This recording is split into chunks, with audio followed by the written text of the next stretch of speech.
اللہ تعالی علی خیر خلقہ سیدنا و مولانا محمد وعلی آلہ واصحابہ اجمعین برحمتک یا ارحم الراحمین۔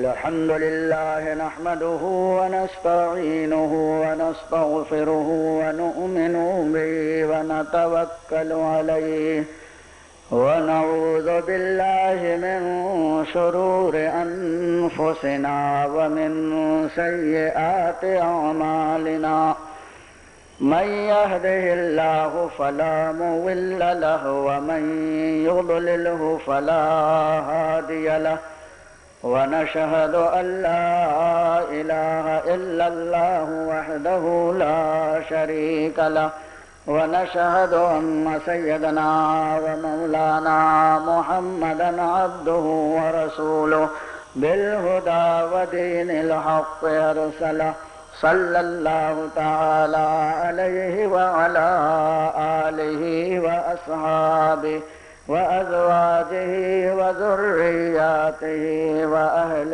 بيته وعلماء ملته وأولياء أمته أجمعين برحمتك يا أرحم الراحمين. أما بعد، أعوذ بالله من الشيطان الرجيم.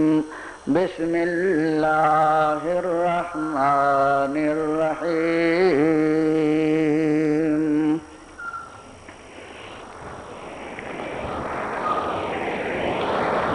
محمد رسول الله والذين معه أشداء على الكفار رحماء بينهم تراهم ركعا سجدا. صدق الله مولانا العظيم. إن الله وملائكته يصلون على النبي يا أيها الذين آمنوا صلوا عليه وسلموا تسليما. اللهم صل على سيدنا ومولانا محمد معدن الجود والكرم وآله وأصحابه وبارك وسلم صلاة وسلاما عليك يا رسول الله يا حبيب الله يا نبي الله يا زينة عرش الله یا عروس مملکت.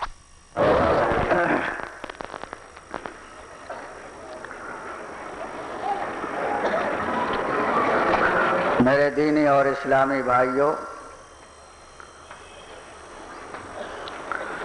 سیدنا سرکار امام احمد رضا آتے ہیں وہ تو نہایت سستا سودا بیچ رہے ہیں جنت کا. وہ تو نہایت سستا سودا بیچ رہے ہیں جنت کا. ہم مفلس کیا مول چکائیں ہاتھ ہی اپنا خالی ہے. ہم مفلس کیا مول چکائیں ہاتھ ہی اپنا خالی ہے.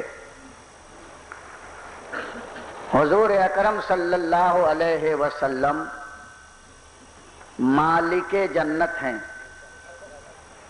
مالک کوثر ہیں، مالک نعمت دو جہاں ہیں. ایک جگہ اعلیٰ حضرت فرماتے ہیں مالک کونین ہیں گو پاس کچھ رکھتے نہیں. کچھ رکھتے نہیں یعنی حضور ایسے سخی ہیں کہ کچھ اپنے پاس رکھتے نہیں. مالک کونین ہیں گو پاس کچھ رکھتے نہیں، اور دو جہاں کی نعمتیں ہیں ان کے خالی ہاتھ میں. دو جہاں کی نعمتیں ہیں ان کے خالی ہاتھ میں حضور اکرم صلی اللہ علیہ وسلم دونوں جہان کی نعمتیں تقسیم کرتے ہیں. مالک کونین ہیں لیکن اپنا گھر بھر کر نہیں رکھتے، اپنے پاس نہیں رکھتے. ایک صحیح حدیث ہے، حضور اکرم صلی اللہ تعالی علیہ وسلم ایک دن صحابہ کرام کو جماعت سے نماز پڑھائی اور جیسے ہی دوسرے سلام سے حضور فارغ ہوئے، اچانک مصلی سے اٹھ گئے اور تیزی کے ساتھ کاشانہ نبوت میں داخل ہو گئے. حضرت عائشہ رضی اللہ تعالی عنہا کے حجرے میں تشریف لے گئے. ایسا کبھی نہیں ہوتا تھا. یہ پہلی مرتبہ ہوا. سلام پھیرا اور مصلی سے نبی اٹھ گئے اور بڑی تیزی کے ساتھ قدم بڑھاتے ہوئے حضرت عائشہ رضی اللہ تعالی عنہا کے حجرے میں داخل ہو گئے اور تھوڑی دیر کے بعد پھر آپ مکان سے تشریف لائے، مصلی پر بیٹھ گئے. صحابہ کرام کو بڑی حیرت ہوئی اور لوگ سوچنے لگے کہ ایسا تو کبھی نہیں ہوا تھا، حضور تیزی کے ساتھ کیوں گئے؟ کیا آپ کو کوئی تکلیف ہے؟ کسی سے کچھ کہا نہیں. لیکن جب حضور مصلی امامت پر آ گئے تو صحابہ نے عرض کیا، یا رسول اللہ صلی اللہ علیہ وسلم، آج ہم نے آپ کو سلام پھیرتے ہی کاشانہ اقدس میں تیزی کے ساتھ جاتے ہوئے دیکھا، آخر وجہ کیا ہے؟ اللہ کے رسول صلی اللہ علیہ وسلم ارشاد فرماتے ہیں، جب میں نماز کے لیے آیا تھا اس وقت گھر کے اندر تھوڑی سی کھجور باقی رہ گئی تھی. ایک روایت میں ہے کہ 1 درہم 1 روپیہ رہ گیا تھا اور اسے خیرات میں نے نہیں کیا تھا اور گھر والوں کو معلوم نہیں، یاد ہے کہ نہیں، انہوں نے اس پونجی کو، اس 1 روپیے کو خیرات کیا یا گھر میں رکھ کر چھوڑا. نماز پڑھ کر فارغ ہوا، فوراً مجھے یاد آیا کہ یہ پیسہ گھر میں باقی رہ گیا اور اسے خیرات نہیں کیا گیا. اس لیے میں نے جلدی کیا کہ جا کر میں اسے خیرات کر دوں یا کہہ کے آؤں کہ فوراً اس کو اللہ کی راہ میں دے دو. نبی اکرم صلی اللہ علیہ وسلم کے گھر میں کچھ نہیں رہتا تھا. میرے دوستو، نماز سے فارغ ہوئے تو حضور اکرم فوراً بچے ہوئے پیسے کو خیرات کرنے کا حکم دینے کے لیے تشریف لے گئے. مالک کونین ہیں، وہ پاس کچھ رکھتے نہیں. مالک کونین ہیں، وہ پاس کچھ رکھتے نہیں اور 2 جہاں کی نعمتیں ہیں ان کے خالی ہاتھ میں. اور اعلی حضرت فرماتے ہیں، واہ کیا جود و کرم ہے شہ بطحہ تیرا، نہیں سنتا ہی نہیں مانگنے والا تیرا. ارے جس نے جو مانگا حضور اکرم صلی اللہ علیہ وسلم نے اسے عطا فرما دیا. صحابہ کرام روایت کرتے ہیں، حضور اکرم صلی اللہ علیہ وسلم کی خدمت میں کسی نے بڑی خوبصورت چادر پیش کی. حضور کو چادر بہت پسند ہوتی، وہ چادر جس میں سرخ دھاری اور لائن ہوتی. اکثر حضور ایسی چادر کو پسند فرماتے تھے. ایسے ہی حضور کی پسندیدہ چادر کسی نے حضور اکرم صلی اللہ علیہ وسلم کی خدمت میں پیش کی اور ان دنوں حضور اکرم صلی اللہ تعالی علیہ وسلم کے پاس پہلے سے صرف ایک ہی چادر تھی، دوسری چادر نہیں تھی. حضور اکرم صلی اللہ علیہ وسلم نے وہ نئی چادر لی اور اسے اوڑھا اور پرانی چادر گھر میں بھیج دی. اور جب رسول اکرم صلی اللہ علیہ وسلم سرخ دھاری والی چادر اوڑھتے تھے تو ایسا حسین چہرہ معلوم ہوتا تھا. ایک اور حدیث ہے، حضرت برا بن عازب رضی اللہ تعالی عنہ فرماتے ہیں ایک دن آسمان پر 14ویں رات کا چاند پوری آب و تاب کے ساتھ جگمگا رہا تھا اور مسجد نبوی میں آمنہ کا چاند تشریف فرما تھا. آسمان کا چاند پوری آب و تاب کے ساتھ آسمان پر چمک رہا تھا اور آمنہ کا چاند عبداللہ کا جگر گوشہ ہمارے آقا مولا شفیع محشر مالک کوثر جناب محمد الرسول اللہ صلی اللہ تعالی علیہ وسلم فرماتے ہیں سرخ دھاری والی چادر اوڑھ کر مسجد نبوی میں بیٹھے مسکرا رہے تھے. حضرت برا بن عازب فرماتے ہیں میں مسجد میں پہنچا تو سرکار کا حسن دیکھ کر میں تو محو حیرت ہو گیا. وہی ہر طرف دیدہ حیرت زدہ تکتا کیا ہے، ہر طرف تکنے لگے، اتنے میں آسمان کا چاند نظر آیا. فرماتے ہیں کہ ایک مرتبہ میں سرکار کا چہرہ دیکھ رہا تھا اور ایک مرتبہ آسمان کے چاند کو دیکھ رہا تھا. دیکھو وہ چاند نکلا ہوا. فرماتے ہیں میں چاند دیکھ رہا تھا، پھر حضور کا چہرہ دیکھ رہا تھا اور میں اپنے دل سے پوچھ رہا تھا وہ حسین ہے یا یہ چاند حسین ہے. سرخ دھاری والی چادر حضور زیب تن کیے ہوئے تشریف فرما تھے، بڑے حسین لگ رہے تھے اور حسین تو تھے ہی. فرمایا گیا ہے کہ حسن کے 100 حصے، حسن کے 100 حصے 100 بھاگ جس میں اللہ تعالیٰ نے 99 بھاگ حضور کو عطا فرمائے اور ایک بھاگ میں پوری دنیا کو حسن تقسیم ہوا. ساری دنیا کو حسین اللہ نے ایک حصے سے بنایا اور 99 حصہ حضور کے چہرے انور میں رکھا. بولو کیسے حسین ہوں گے. ارے چاند کو بھی حسن ملا تو اسی ایک حصے سے ملا، سورج کو حسن ملا تو ایک حصے سے ملا، جبریل کو حسن ملا اسی ایک حصے سے ملا، جناب یوسف کو حسن ملا اسی ایک حصے سے ملا، اور میرے آقا و مولا جناب محمد الرسول اللہ صلی اللہ علیہ وسلم کو 99 حصہ ملا ہے. بولو کیسا حسین چہرہ ہوگا. اسی لیے تو اللہ فرماتا محمد الرسول اللہ، یہ اللہ کے رسول محمد ہیں. محمد اللہ کے رسول ہیں. محمد وہ جس کی سب سے زیادہ دنیا میں تعریف کی گئی ہے، رسول سے زیادہ اور کسی کی تعریف نہیں ہوئی ہے. وہ ذات ہے جناب محمد الرسول اللہ صلی اللہ علیہ وسلم کی. اسی لیے اللہ نے محمد نام رکھا. تو میں یہ عرض کر رہا تھا سرخ دھاری والی چادر حضور کو پسند تھی. کسی نے حضور کو نذرانے میں دیا.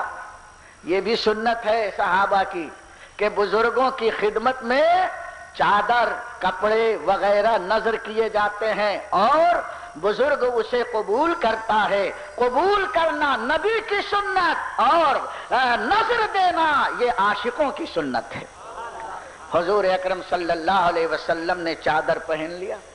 پہننے کے بعد ایک صحابی نے حضور کو دیکھا اور قریب آئے، کہا یا رسول اللہ صلی اللہ علیہ وسلم یہ چادر مجھے بڑی پسند آ گئی.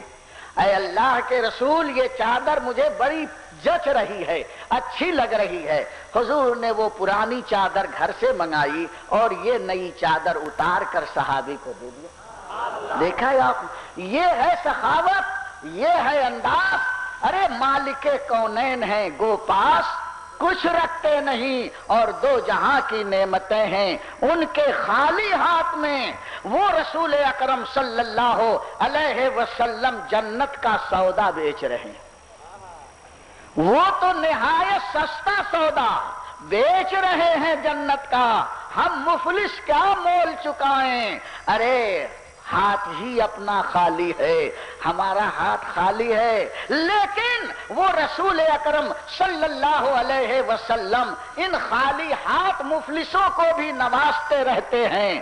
ہمارا ہاتھ کس طرح خالی ہے؟ نہ ہمارے پاس حسن عمل ہے، نہ ہمارے پاس عبادت ہے، نہ ہمارے پاس ریاضت ہے، نہ ہمارے پاس مجاہدہ ہے، ہم مفلس ہیں، ہمارے ہاتھ میں کچھ بھی نہیں ہے، وہ تو بڑا سستا سودا بیچ رہے ہیں۔ یہ بیچنا اور خریدنا وہاں نظر آئے گا جناب محمد الرسول اللہ صلی اللہ علیہ وسلم کتنا سستا سودا جنت کا بیچ رہے ہیں۔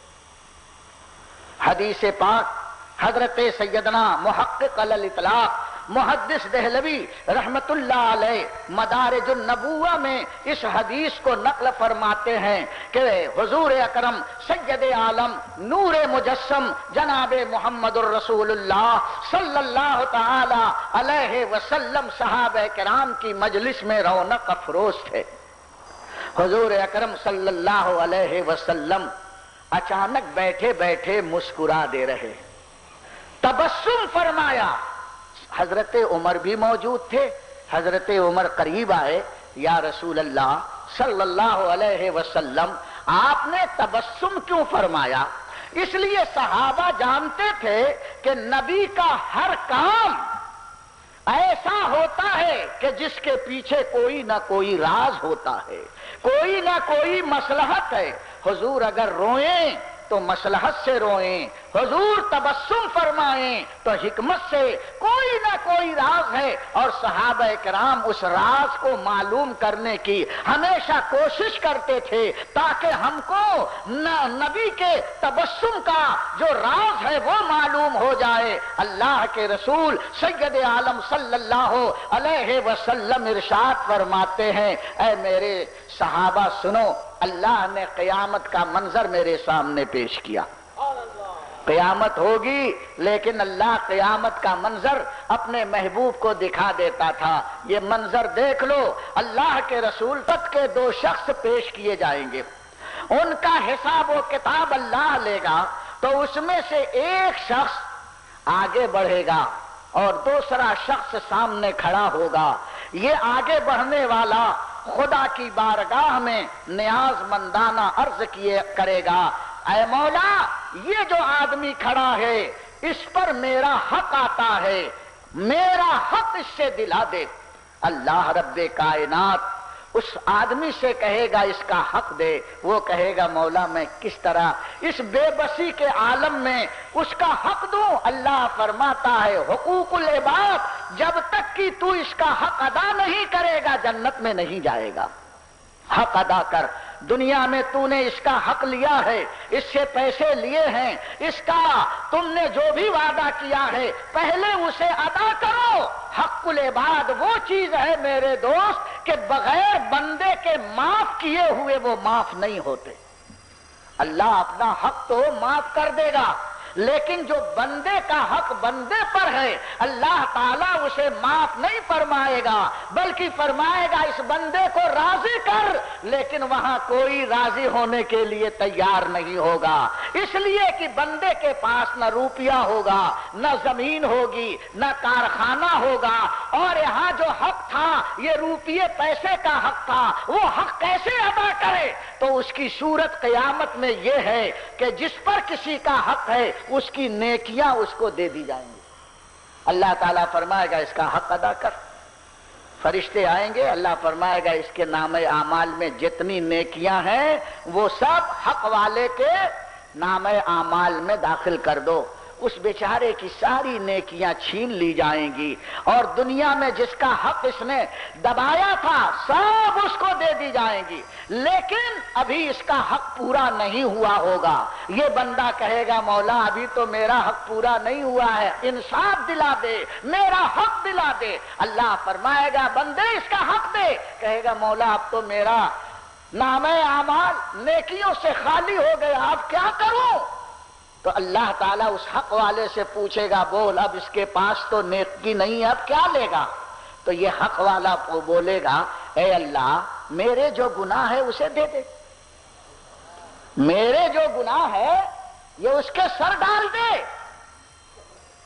اللہ اکبر، یہ کہہ کر حضرت عمر فرماتے ہیں حضور زار و قطار رونے لگے، یہ جملہ فرما کر رونے لگے، اور حضور بہت دیر تک سسکیاں لے کر رو رہے تھے، اور پھر فرماتے ہیں اے لوگوں، قیامت میں یہ حساب کا مرحلہ، یہ حساب کا وقت بندوں پر سب سے کٹھن ہوگا کہ نیکیاں بھی چھین لی جائیں گی اور حق والے کے گناہ اس کے سر ڈال دیا جائے گا۔ اس کے بعد اللہ تعالی اس بندے سے کہے گا، حق والے سے، کہ اے بندے تیرے گناہ اس کے سر تو ڈال دیے جائیں گے، لیکن ایک میری بات سن لے، ذرا نظر اٹھا کر کے تو دیکھ۔ اس نظر اٹھائے گا تو اللہ تعالیٰ جنت کے سارے پردے ہٹا دے گا، دیکھے گا اس میں حسین حسین محل ہیں، موتیوں کے محل ہیں، زبرجد کے محل ہیں، اس کے حسن و جمال کا ہم اپنی زبان سے بیان نہیں کر سکتے۔ وہ حق والا بندہ دیکھے گا، کہے گا اے مولا یہ کس نبی کا محل ہے، یہ کس شہید کا محل ہے، یہ کس صدیق کا محل ہے، یہ کس عالم اور ولی کا محل ہے۔ اللہ فرماتا ہے نہ کسی نبی کا ہے، نہ کسی صدیق کا ہے، نہ کسی ولی کا ہے۔ یہ بندہ بولے گا پھر کس کا ہے؟ تو اللہ فرمائے گا جو اس کی قیمت ادا کرے گا اس کا ہے، جو اس کی قیمت دے گا اسی کا یہ محل ہے۔ تو وہ بندہ کہے گا مولا ایسے بڑے بڑے محل کی قیمت ہم مفلسوں کے پاس کہاں ہوگی، ایسا عظیم محل اس کی ہم قیمت کہاں سے دیں گے؟ اللہ فرماتا ہے گھبرا مت، تیرے پاس اس کی قیمت ہے۔ اللہ فرماتا ہے حق والے تیرے پاس اس محل کی قیمت ہے، اگر تو اس کی قیمت چکا دے تو یہ محل ہم تیرے نام لکھ دیں گے۔ بندہ مچل جائے گا مولا میرے پاس ایسے بڑے محل کی قیمت کہاں سے ہے؟ اللہ فرماتا ہے، بندہ عرض کرے گا مولا جلدی سے بتا وہ قیمت کیا ہے تاکہ میں قیمت ادا کروں اور محل اپنے نام لکھوا لوں۔ اللہ ارشاد فرماتا ہے اپنے اس مسلمان بھائی کا حق اگر معاف کر دے گا تو اس جنت کی قیمت تجھے مل جائے گی اور یہ محل تیرے نام الاٹ کر دیا جائے گا۔ وہ حق والا جو اپنا گناہ اس کے سر ڈال رہا تھا جھوم گیا، کہا مولا جو نیکیاں ہیں وہ بھی واپس دے رہا ہوں، اور مولا میں اس اپنے مسلمان بھائی کا حق جو دنیا میں اس نے لیا تھا سب معاف کرتا ہوں۔ اللہ کی رحمت جوش میں آئے گی اور ارشاد فرمائے گا اے حق والے تو اس کا ہاتھ پکڑ، اس کا ہاتھ پکڑ، تو بھی جنت میں جا اور یہ بھی جنت میں چلا جائے گا۔ یہ ہے، ارے وہ تو نہایت سستا سودا بیچ رہے ہیں جنت کا، ہم مفلس کیا مول چکائیں، ہاتھ ہی اپنا خالی ہے۔ دیکھو جنت کا اتنا محل، اتنا بڑا محل، صرف ایک مسلمان کے ساتھ حسن سلوک، ایک مسلمان کے اوپر جو حق تھا اس حق کو معاف کرنا، اتنے بڑے بڑے محل کی قیمت ہے، کتنی سستی قیمت ہے، محل کتنا قیمتی، اور محل زبان ہلی اے مسلمان جا میں نے تیرے حق کو معاف کر دیا۔ یہ ہم مفلسوں کے پاس نبی کی رحمت کی قیمت ہے۔ اگر مصطفیٰ کے دین کو ہم اپنا لیں اور نبی کے راستے پر چلیں اور اپنے مسلمان بھائیوں سے ہمدردی کا سلوک کریں تو یہ ہمدردی کے سلوک میں نہ روپیہ لگتا ہے نہ پیسہ لگتا ہے، غلطیوں کو معاف کر دیں اس سے کچھ نہیں ہمارا خرچ ہوتا ہے، لیکن جنت میں وہ محل جس کی کوئی قیمت نہیں ہو سکتی ہے۔ تو سستا سودا ہوا کہ نہیں ہوا؟ وہ تو سستا سودا بیچ رہے ہیں، جنت کا ہو چکا ہے، ہاتھ ہی اپنا خالی ہے، لیکن اس سودے کی سودے بازی بھی بڑی قیمتی ہے، بڑی قیمتی ہے۔ اسی طرح دوسری حدیث اور سب کا علم میں نیکیاں فَمَن اللہ کا قانون ہے فَهُوَ فِي عِيشَةٍ خَفَّتْ مَوَازِينُهُ هَاوِيَةٌ نہیں جائیں گی جس کی کی نیکیاں وزن وہ منمانے چین جنت میں رہے گا آئیں گی، وہ جہنم کے بھڑکتے ہوئے مامن ثقلت موازینہ، اس کی نیکیاں زیادہ ہوگی اسے جنت میں قانون کے تحت وہ بندہ نیکی زیادہ نہ اس کی برائی زیادہ اکول بالکل برابر سرابر گن گن کے نیکی کیا ہے، گن گن ہوتی تو جنت میں لے جاتے، برائی جلنا جھکا نہ ادھر پلہ جھکا مانگ کے لائے تو اس کی ایک نیکی اس بندے کو فرشتے کہیں گے جا اتنا بڑا مجمع ہے کہیں سے ایک نیکی مانگ کے لے۔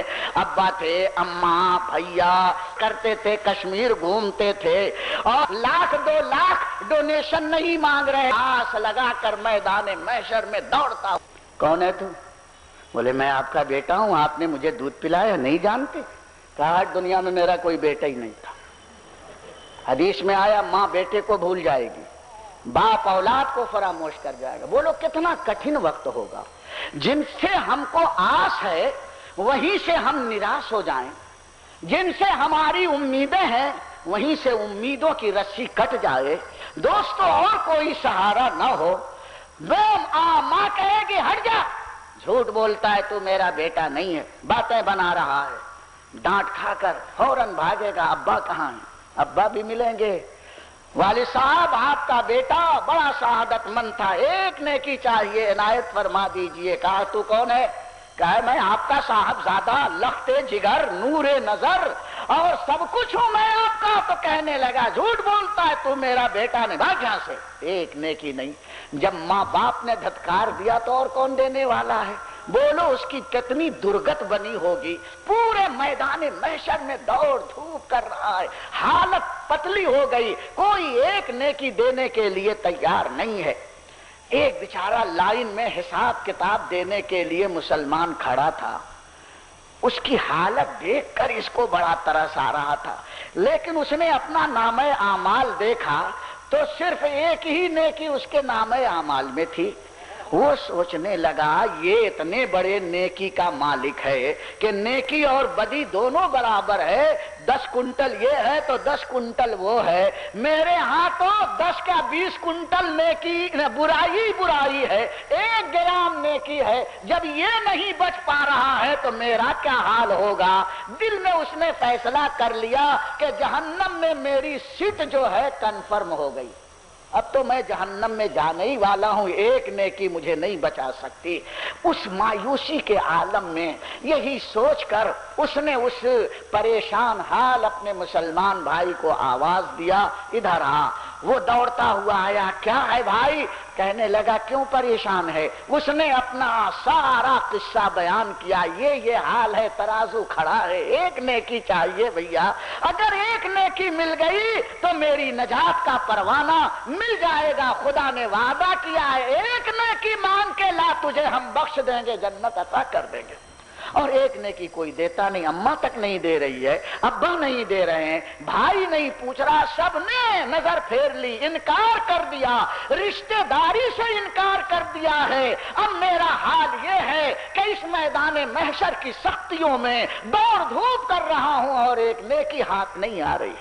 بندے نے اسے تسلی دی، گھبرا مت، دیکھ میرے پاس صرف ایک ہی نیکی ہے اور میں تمہاری مدد نہیں کر سکتا ہوں، یہ لے اور لے کے جا، کم سے کم تو میری نیکی کی وجہ سے تو جنت میں پہنچ جائے گا، میرا مسلمان بھائی تو جنت کی بہاروں میں رہے گا، مجھے تو جلنا ہے، یہ ایک نیکی مجھے کیا بچا سکے گی؟ اسی ہمدردی اور اسی مخلصانہ جذبے کے تحت وہ ایک نیکی نکال کر اپنے مسلمان بھائی کے ہاتھ پر رکھ دیا، لے جا، اے اللہ کے بندے خدا تیرا بھلا کرے، مجھے تو جلنا تھا، جلوں گا، تو کم سے کم آرام کر، جنت کی بہاروں میں زندگی گزار، جا جلدی جا۔ وہ ایک نیکی لے کر دوڑتا ہوا بارگاہ خدا بندی میں میزان عمل پر آ کر کھڑا ہوگا اور کہا اے فرشتوں اسے نیکیوں کے پلے میں ڈال دو، ایک نیکی لے کر آیا ہوں، نیکیوں کے پلے میں وہ ایک نیکی ڈال دی جائے گی، نیکی زیادہ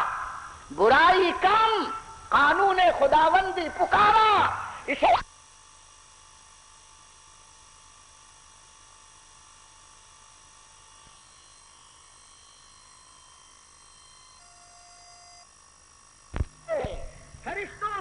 جنت میں لے جاؤ. اور یہ خود اتنا پریشان ہو گیا تھا دوڑ دھوپ کر کے گرمی میں کہ جلدی سے آرام کرنا چاہتا تھا. جنت میں چلا جاؤں, سانس دم میں دم آئے, جانے لگا. رحمت خداوندی نے اس سے کہا رک ابھی مت جا.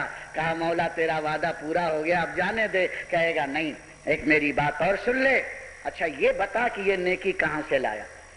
کیا اللہ نہیں جانتا تھا کہ کہاں سے لایا ہے؟ جانتا تھا نا, لیکن اس لیے پوچھ رہا ہے تاکہ سب کو پتا چل جائے کہ یہ نیکی کہاں سے لایا. اللہ کی مصلحت, دنیا اپنی مصلحت دیکھے, خدا کی مصلحت عجیب و غریب ہے. اللہ فرماتا ہے بندے بتا یہ نیکی کہاں سے لایا. تو اس نے پورا واقعہ کہہ سنایا. اللہ فرمائے گا پہلے اس کو پکڑ کے لا جس نے تجھے نیکی دی. یہ میدان محشر میں اسے ڈھونڈ ڈھونڈ کر کے پھر لے گئے آئے گا. کہا جلدی چل, جنت میں جانے میں دیری ہو رہی ہے, تجھے ڈھونڈنے میں اتنی دیر ہو گئی, چل جلدی اللہ تعالیٰ تجھے بلا رہا. اس کا ہاتھ پکڑ کے کھینچتے کھانچتے میدان عمل میں میزان عمل پر لے کر آئے گا اور کہے گا اللہ یہی ہے جس نے مجھے ایک نیکی دی ہے. وہ بندہ پسینے سے شرابور, شرمسار, اپنے گناہوں پر نادم بارگاہ خداوندی میں نیاز مندانہ کھڑا ہے. دیکھو گنہگار ہے لیکن بے ادب نہیں ہے. یاد رکھنا ادب بہت بڑی چیز ہے.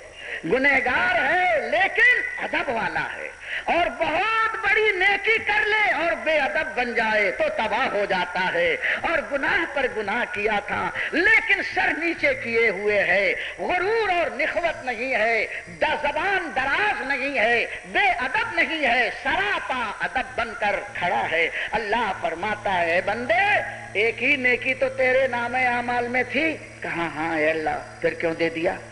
تو کہا مجھے تو معلوم تھا کہ اس ایک نیکی سے مجھے جنت نہیں مل سکتی, جہنم میں جانا ہی ہے. تو میں نے اسی جذبے کے تحت کہ میرا مسلمان بھائی تو میری نیکی کی وجہ سے جنت کے باغ و بہار میں چین کی بنسی بجائے. اے پروردگار عالم میرے پاس حسن عمل کی کوئی دولت نہیں, میں تو ایسا مفلس ہوں کہ میرا ہاتھ خالی ہے اور ہم جنت کیسے خرید سکتے ہیں. رحمت خداوندی جوش میں آئے گی اور ارشاد فرمائے گا اے بندے یہاں پر تو نے ایک پریشان حال مسلمان کے ساتھ ہمدردی کا جذبہ پیش کیا ہے, جنت کو چھوڑ کر جہنم کی طرف جانا منظور کیا ہے, لیکن اپنے مسلمان بھائی کو پریشانی سے بچایا ہے. میری رحمت کو یہ گوارا نہیں ہے کہ تو جہنم میں جلے, جا تو بھی جنت میں جا اور اس کو بھی جنت میں ساتھ میں لے کے جا.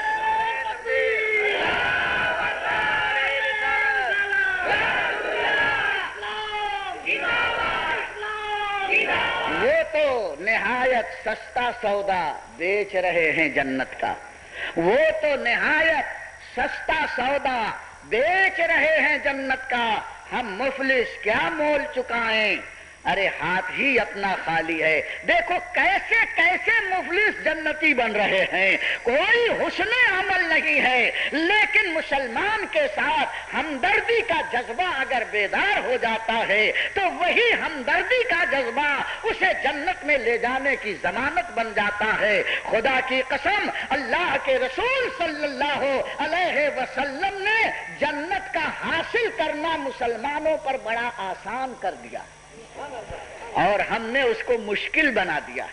ہم یہ سمجھتے ہیں کہ صرف چند رکعت نماز پڑھ کر جنت ملے گی. جی نہیں, نماز بھی جنت کا سودا کرنے کی قیمت ہے, لیکن اللہ کے بندوں کے ساتھ رحم و مروت کا جذبہ اگر دل میں پیدا ہو تو یہاں ہو چاہے وہاں ہو, دین و دنیا میں ہر جگہ پروردگار عالم تمہاری مشکلوں کو حل فرماتا ہے. بخاری شریف کی یہ حدیث ہے, حضرت عبداللہ ابن مسعود اس کے راوی ہیں. اللہ کے رسول ارشاد فرماتے ہیں من ستر مسلمن سترہ اللہ فی الدنیا والآخرہ. جس مسلمان نے اپنے مسلمان بھائی کے عیب کو چھپایا تو اللہ تعالیٰ اس دنیا میں بھی اس کے عیب کو چھپائے گا اور آخرت میں بھی اس کے عیب کو چھپائے گا. سنا آپ نے, ایک مسلمان کے عیب کو تم چھپاؤ گے, دین و دنیا میں ہر طرح تمہارا عیب چھپا رہے گا۔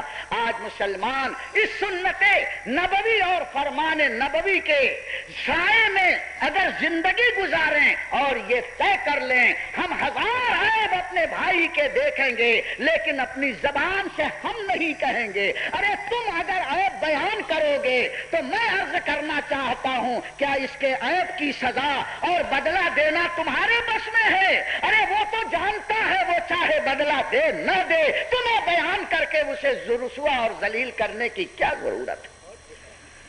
اللہ اللہ حضور اکرم صلی اللہ علیہ وسلم ارشاد فرماتے ہیں کہ من یسر علی معسر یسر اللہ علیہ فی الدنیا والآخرہ، جو کسی تنگ دست پر آسانی کرے، جو کسی مصیبت زدہ کی مصیبت کو دور کر دے تو اللہ تعالیٰ اس کی مصیبت آخرت میں بھی دور فرمائے گا اور اس دنیا میں بھی دور فرمائے گا۔ یہ دیکھیے یہ نمازیں، یہ روزے بڑے بڑے یہ قیمتی اور بڑے بڑے عظیم سکے ہیں جس سے تمہیں جنت ہاتھ آتی ہے، لیکن اس دنیا کی گہرائیوں میں اس دل کے اندر وہ جذبات جو مسلمانوں سے ہمدردی اور مسلمانوں سے تعلق رکھنے کے اسباب ہیں، اگر یہ ہمارے دل میں پیدا ہو جائے تو خدا کی قسم ہزار برائیاں ایک طرف ہیں اور دل کا جذبہ جو قوم مسلم کے ساتھ سچی ہمدردی کا ہے، محبت کا ہے، رابطے اور تعلق کا ہے، اس میں بڑی کرامتیں، بڑی نورانیت ہے۔ جب عام مسلمان کے ساتھ ہمدردی اتنی بڑی عبادت ہے تو صحابہ کرام، اولیاء کرام کے ساتھ دل کا تعلق صحیح قائم ہو جائے تو اس کی کتنی بڑی برکت ہے۔ اور جناب مصطفیٰ پیارے صلی اللہ تعالی علیہ وسلم کے ساتھ انسان کی عقیدت و محبت کا رابطہ اگر مضبوط ہو جائے تو اس کا کیا مقام ہوگا۔ اس لیے یاد رکھنا اللہ کے رسول جناب محمد الرسول اللہ صلی اللہ علیہ وسلم کی جنت ہے، اور جنت حاصل کرنے کے طریقے جناب محمد الرسول اللہ صلی اللہ تعالی علیہ وسلم نے تمہیں عطا فرما دیا ہے، اور یہ جانکاری اسے ملے گی جو دین کے راستوں پر علم حاصل کرنے کے لیے چلے۔ علم اگر ہے تو ہر پرابلم تمہارا آسان اور ہر مشکل تمہاری آسان ہو جائے گی۔ اللہ کے رسول صلی اللہ علیہ وسلم طریقاً الی الجنہ، اے لوگوں علم دین، علم حدیث، علم رسول حاصل کرنے کے لیے جو مسلمان چلتا ہے، جتنے قدم چلتا ہے اتنے قدم اس کا جنت کی طرف راستہ آسان ہو جاتا ہے۔ ایک قدم آپ نے علم دین کے لیے اٹھایا، گویا ایک قدم آپ جنت کی طرف چلے۔ آپ کہیں گے ہمارے قدم تو چھوٹے ہیں، لیکن یہ قدم وہ نہیں ہے۔ تم نے دنیا میں اتنے بڑے قدم 2 فٹ کا قدم رکھا، لیکن یہ 2 فٹ کا قدم ہزاروں میل کا راستہ جنت کی طرف طے کرا دیتا ہے۔ سہل اللہ لہ طریقاً الی الجنہ، جنت کی طرف راستہ آسان فرما دیتا ہے۔ پروردگار عالم رب العالمین نے علم دین میں وہ کرامت عطا فرمائی ہے، ارشاد فرماتے ہیں کہ افضل العبادت علم الدین، حضور فرماتے ہیں دنیا میں سب سے بڑی عبادت علم دین ہے، سب سے بڑی عبادت علم دین ہے۔ علم دین اگر حاصل کر لیا تو ہر عبادت اس کی آسان، نبی سے محبت کرنے کے طریقے آسان، صحابہ کرام کی سیرت جاننا اس کے لیے آسان۔ اور یہ کہاں ملے گا؟ علم دین کیسے لوگوں کے پاس ملے گا؟ حضور اکرم تعالی علیہ وسلم سے صحابہ کرام نے پوچھا ایو جلسائنا خیر یا رسول اللہ، ہم کیسے لوگوں کے پاس بیٹھیں کہ ہمیں بھلائی نصیب ہو؟ کیسے لوگوں کے؟ فرماتے ہیں ذکرکم اللہ، جس کا چہرہ دیکھ کر خدا یاد آ جائے، اور اس کے چہرے کو دیکھ کر سبحان، جو گستاخ رسول ہوتا ہے کتنا خدا ولی کہیں، لیکن اگر وہ گستاخ رسول ایسا لگتا ہے کہ بکری بھی لگتا ہے، یہ بے ادبی کا انجام، اور بڑے ہی سفید گورے ان کا عقیدہ خراب ہو گیا تھا۔ ہم نے ان تک بہت خوبصورت ہوتا ہے نا، اللہ سے لعنتی دھتکارا برس رہی ہے، انسان تھا نہ ہو گیا صرف بے ادبی کے نتیجے میں، بے ادبی بھی کرے گی لیکن خنزیر جیسے ہو گیا۔ قرآن نے بتایا اب آیتیں ہیں یہ کیوں اسی بے ادبی، یہ میری رحمت ہے کہ ان نابکاروں بدلے گی نہیں، ہاں لیکن نور صحیح گستاخوں کے ساتھ وہ گیا اور تو رہے گا، نور ایمان نکل جائے گا، ان کا بھائی آ رہا ہے، فوراً آدمی شروع ہوتی ہے۔ اللہ اس آفت سے سب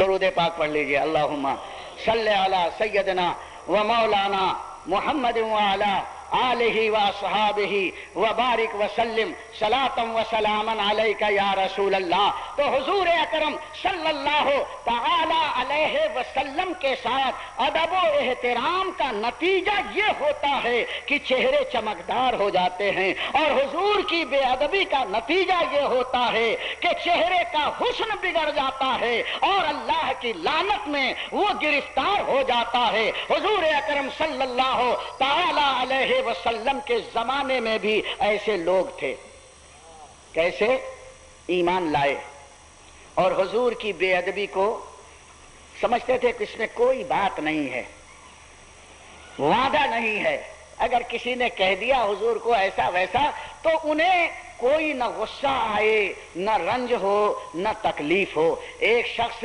مسلمان ہوا، حضور کے پاس آیا، ہاتھ میں ہاتھ دے کر کلمہ پڑھا، سرور کائنات صلی اللہ تعالی علیہ وسلم نے اس کو اپنے قریب رکھا، بڑا پڑھا لکھا تھا۔ یہ پڑھے لکھے لوگ بھی بڑی آفت ڈھاتے ہیں، ہے نا؟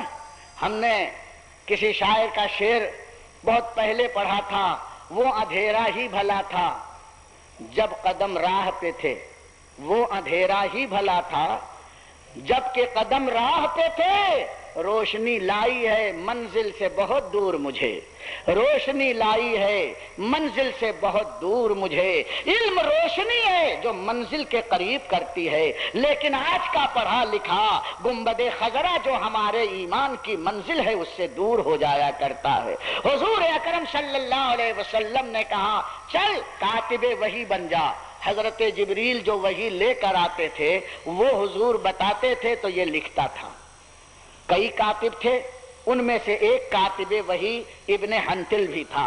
حضور اکرم صلی اللہ علیہ وسلم نے اسے کاتب وحی کا منصب عطا فرمایا۔ حالانکہ حضور جانتے تھے کہ یہ کیا کرے گا، لیکن دنیا والوں کو سبق پڑھا رہے ہیں کہ دیکھو ایسے ایسے اونچے منصب پر پہنچ کر کے بھی میرے گستاخ بن جاتے ہیں۔ صرف اونچا علم، اونچا منصب مت دیکھنا، ارے نبی کی بارگاہ میں کتابت کی منزل حاصل کرنے والا بھی شیطان کے چنگل میں آ جاتا ہے۔ عالم بننا کمال نہیں ہے، کاتب بننا کمال نہیں ہے، حافظ بننا کمال نہیں ہے، یہ سب کمال اس وقت ہے کہ سب کچھ بننے کے بعد عاشق بن جائے، محمد الرسول اللہ صلی اللہ علیہ وسلم کا دیوانہ بن جائے۔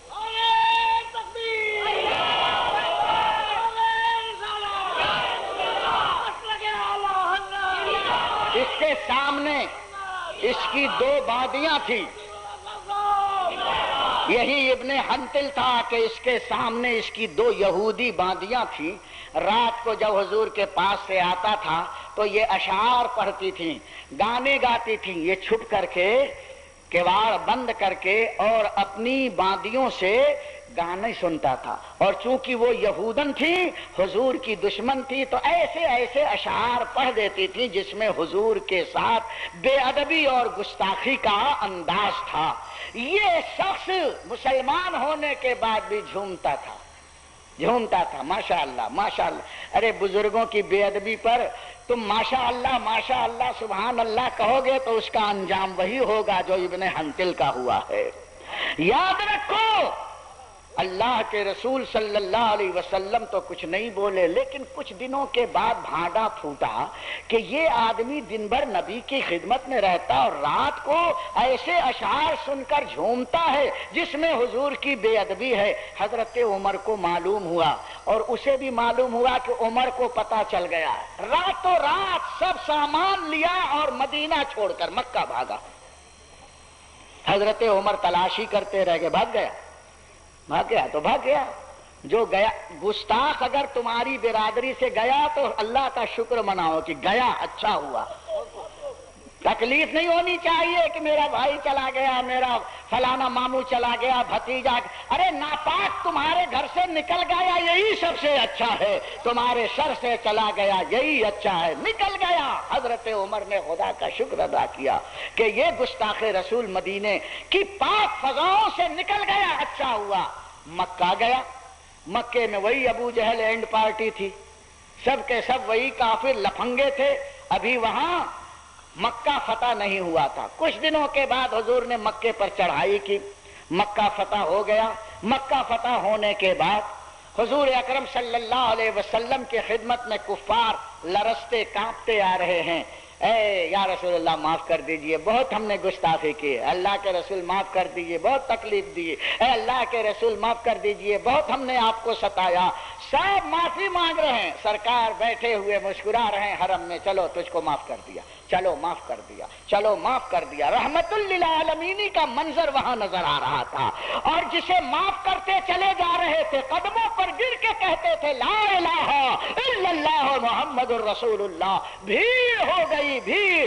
اللہ نے ارشاد فرمایا اذا جاء نصر اللہ والفتح وَرَأَيْتَ النَّاسَ يَدْخُلُونَ فِي دِينِ اللَّهِ أَفْوَاجًا۔ جب اللہ کی مدد آئے گی اور مکہ فتح ہو جائے گا تو اے حبیب اپنی آنکھوں سے آپ دیکھیں گے فوج در فوج کفار آپ کے دین اسلام میں داخل ہوتے چلے جائیں گے۔ یہ بشارت اذا جاء نصر اللہ کی اس دن پوری ہوئی، اور کفار جماعت در جماعت آتے تھے اور اسلام میں داخل ہوتے تھے۔ دیکھو یہ کافروں کی جماعت نبی کے قریب ہوئی تو مسلمان ہو گئی، اور مسلمانوں کی جماعت نبی سے دور ہوئی ایمان سے خالی ہو گئی۔ اللہ فرماتا اذا جاء نصر اللہ والفتح وَرَأَيْتَ النَّاسَ يَدْخُلُونَ فِي دِينِ اللَّهِ أَفْوَاجًا فَسَبِّحْ بِحَمْدِ رَبِّكَ وَاسْتَغْفِرْهُ۔ تو اے حبیب آپ اللہ کی بارگاہ میں اس کی تسبیح بیان فرمائیے۔ نبی اکرم صلی اللہ علیہ وسلم کو حکم ہو رہا ہے وَاسْتَغْفِرْهُ، اور استغفار کیجئے۔ استغفار گناہوں سے معافی طلب کیجئے۔ مفسرین فرماتے ہیں حضور کو تو گناہ تھا ہی نہیں، معافی کس کی؟ مطلب یہ جتنے ہیں قصوروار، یہ جتنے ہیں گنہگار، یہ جتنے ہیں ظالم، جنہیں آپ نے معاف کر دیا اور مسلمان ہو گئے، اللہ کی بارگاہ میں ان کے گناہوں کی معافی طلب کیجئے۔ آپ استغفار کے لیے ہاتھ اٹھائیے، چلے آ رہے ہیں۔ حضور اکرم کھڑے ہوئے اور اعلان فرمایا من دخل دار ابی سفیان فہو آمن، جو میرے سب سے بڑے دشمن ابو سفیان کے گھر میں بھی چلا گیا اسے بھی میں معاف کروں گا۔ ہے دنیا کا کوئی ایسا انسان بادشاہ جو سب سے بڑے دشمن کے گھر میں چھپ جائے؟ اسے تو کھینچ کر قتل کیا جاتا ہے، لیکن میرا آقا رحمت کائنات ارشاد فرماتا ہے ابو سفیان کے گھر میں بھی چھپو گے تو میں تمہیں معافی دے دوں گا۔ اس ذہن کو سامنے رکھنا۔ ابو سفیان سب سے بڑا دشمن، بعد میں ایمان لائے۔ حضور فرماتے میرے بڑے دشمن کے گھر میں بھی چلا گیا تو میں اسے معاف کروں گا۔ یہ ذہن میں رکھیے گا، بھولیے گا نہیں۔ پھر حضور فرماتے ہیں کہ اچھا ابن حنتل کو تلاش کرو، کہاں ہے؟ وہ جو مدینے سے بھاگا تھا، کلمہ پڑھ کے بھاگا تھا، پوری جماعت لے کے بھاگا تھا۔ فرمایا ڈھونڈو کہاں ہے، کہاں ہے؟ پورا مکہ ڈھونڈ گئے، ابو سفیان کے گھر میں بھی دیکھا، اس کے گھر میں، ان کے گھر میں، لیکن یہ ملا ہی نہیں۔ حضور نے فرمایا اچھا ڈھونڈنا اور تلاش کرنا بند کرو، چلو کعبے کا طواف کرو۔ جب کعبے کا طواف کرنے لگے تو حضرت سیدنا ابو سعید خدری رضی اللہ تعالیٰ عنہ طواف کرتے کرتے کعبے کو دیکھتے ہیں تو کعبے کا پردہ اٹھا ہوا ہے۔ کہا یہ کعبے کا پردہ یہاں کیوں اتنا پھولا ہوا ہے؟ انہوں نے پردہ اٹھا کے دیکھا تو اس میں گھسا تھا۔ حضور نے کیا فرمایا؟ میرے دشمن کے گھر میں بھی اگر کوئی چلا جائے تو میں اسے معاف کر دوں گا. یہ دشمن کے گھر میں نہیں گھسا تھا، اللہ کے گھر کے پردے میں گھسا. ذرا اندازہ کیجئے گا، یہ کسی دشمن کے گھر نہیں آیا تھا، اس خدا کے گھر میں آیا تھا جس گھر کے لیے اللہ فرماتا ہے من دخلہ کان آمنا. جو مکے میں داخل ہو جائے اسے امن ہی امن ہے، اسے نہ قتل کیا جائے نہ اس کی چھیڑ چھاڑ کی جائے. اگرچہ باپ کا قاتل بھی مل جائے حرم میں تو اسے قتل نہیں کرتا. یہ مسئلہ ہے، وہ جائے امن ہے. ارے کبوتر بھی وہاں آئے تو اس کو شوش بھی نہیں کر سکتے، اس کو کنکر نہیں مار سکتے. حاجیوں سے پوچھو، وہاں کے کبوتر اس طرح سے وہاں پر رہتے ہیں اور گیہوں باجرہ لوگ کھلاتے رہتے، اتنا ڈالتے ہیں وہاں اناج کہ روزانہ جھاڑنے والے کئی من وہاں سے گیہوں اٹھا کر کے لے کے چلے جاتے ہیں. کبوتر کھا کھا کر کے سنڈ منڈ رہتے ہیں. ایسے اللہ اکبر سب حاجی ان کی تعظیم کرتے ہیں. آپ چلے جا رہے ہیں، کسی کی مجال نہیں ہے کہ کبوتروں کو خوش کرے. خوش کرنا بھی جائز نہیں ہے، انہیں اڑانا بھی جائز نہیں ہے، ان کے ساتھ مذاق کرنا بھی جائز نہیں. جانور بھی حرم میں داخل ہو جائے تو امن والے ہوں، قاتل بھی آ جائے تو امن والا ہو، اور دشمن خدا کے دشمن رسول کے گھر میں چلا جائے تب بھی امن والا ہو. لیکن ابو سعید خدری نے کہا ہاں ہونا یا رسول اللہ، یہ آپ کا گستاخ یہاں چھپا ہوا ہے. حضور نے آواز سنی، فرمایا اقتلوہ ہنا، اس کو وہیں پر مار ڈالو. کعبے کے پردے میں گھسا ہے کہ امن ملے گا؟ ارے ابو سفیان کے گھر میں جاتا تو امن مل جاتا، لیکن یہ رسول کا باغی اللہ کے گھر میں آ کے چھپا ہوا ہے. اس باغی کو وہی کعبے کے پردے میں قتل کرو. اور صحابہ کرام نے جیسے ہی سنا اسے قتل کا حکم ہے، ٹانگ پکڑ کے کھینچی اور حرم شریف میں کعبے کے پردے کے ساتھ لپٹا ہوا اسے قتل کیا. فاعتبروا یا اولي الابصار، ذرا آنکھیں کھول کر دیکھو کہ نبی کے گستاخوں کا انجام کیا ہوتا ہے. ارے وہ تو بڑا سستا سودا جنت کا بیچ رہے ہیں. ادب کرو گے جنت ملے گی، بے ادبی کرو گے تو کعبے میں بھی تم کو قتل کیا. وہ تو نہایت سستا سودا بیچ رہے ہیں جنت کا. ہم مفلس کیا مول چکائیں، ہاتھ ہی اپنا خالی ہے. لیکن اس ہاتھ خالی میں بھی اللہ کے رسول نے اپنی رحمتوں کے پھول عطا فرمائے. شرط یہ ہے کہ دل میں محبت رسول کا جذبہ پیدا کیا جائے، نبی کی عقیدت ہو، ولی کی محبت ہو.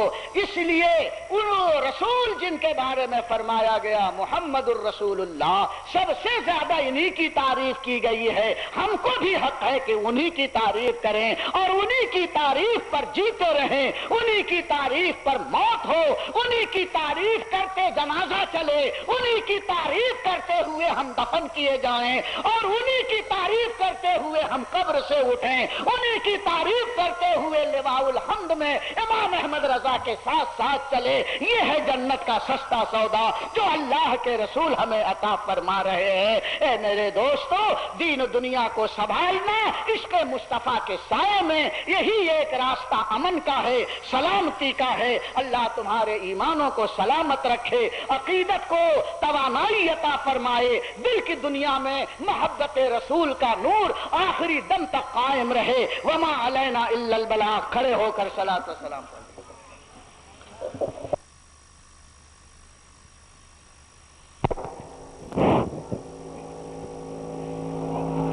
یا حبیبی مرحبا، یا حبیبی مرحبا، جد الحسینی مرحبا، یا نور العینی مرحبا.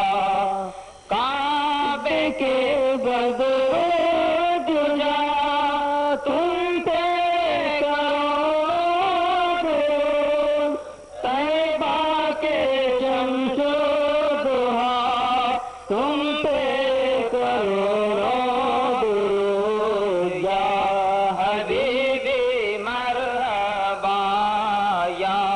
حبیبی مرحبا، جد الحسینی مرحبا.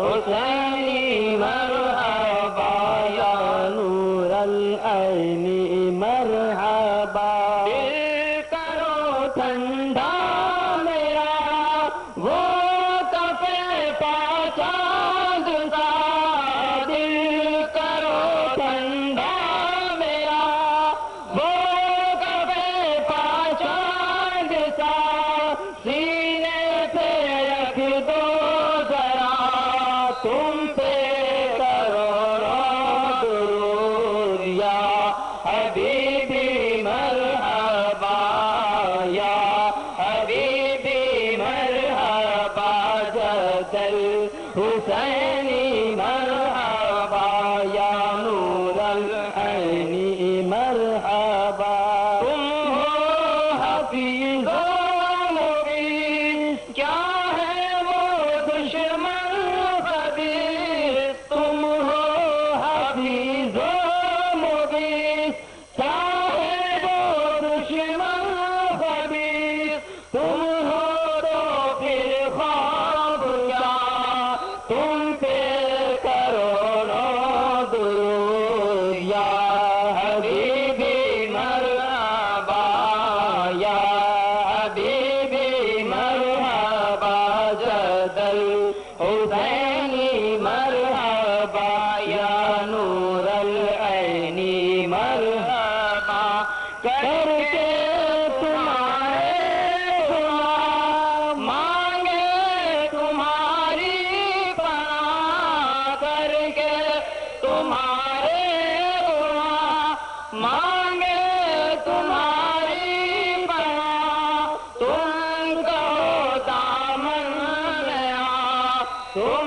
پہ کروڑوں درود یا حبیبی مرحبا یا حبیبی مرحبا جدل حسینی مرحبا یا نور العین مرحبا کام وہ لے لیجئے آقا تم کو جو راضی کرے کام وہ لے لیجئے آقا تم کو جو راضی کرے ٹھیک ہونا میں رضا تم پہ کروڑوں درود یا حبیبی مرحبا یا حبیبی مرحبا جدل حسینی مرحبا